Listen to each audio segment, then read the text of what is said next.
If you're having a problem where your iPhone isn't ringing even though your volume is up and everything looks normal, then stick around because I'm going to show you a couple of steps on how you can solve this problem and get your iPhone ringing again. Before we start, if you're new to the channel, make sure to subscribe to App Tutor for more similar videos like this one.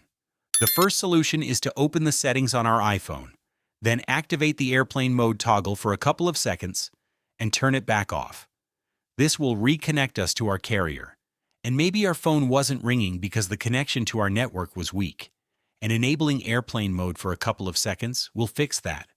The second step is to change some sound options within the Settings app.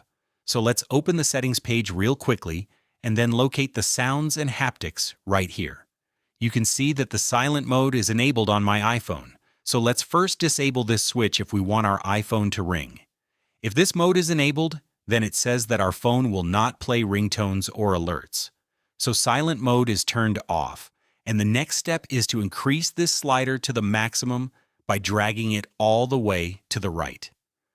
Fix number 3, which I have for you, is to do a simple restart of your phone. So we can do that by opening the control center once again and then looking for this little power button at the top right corner of the screen. If I long press it, the slide to power off screen will appear, and just slide to the right. Wait for your phone to turn off, and then press the power button once again to turn the phone back on. The next thing which can cause your iPhone to not ring is if you have any of the focus modes enabled.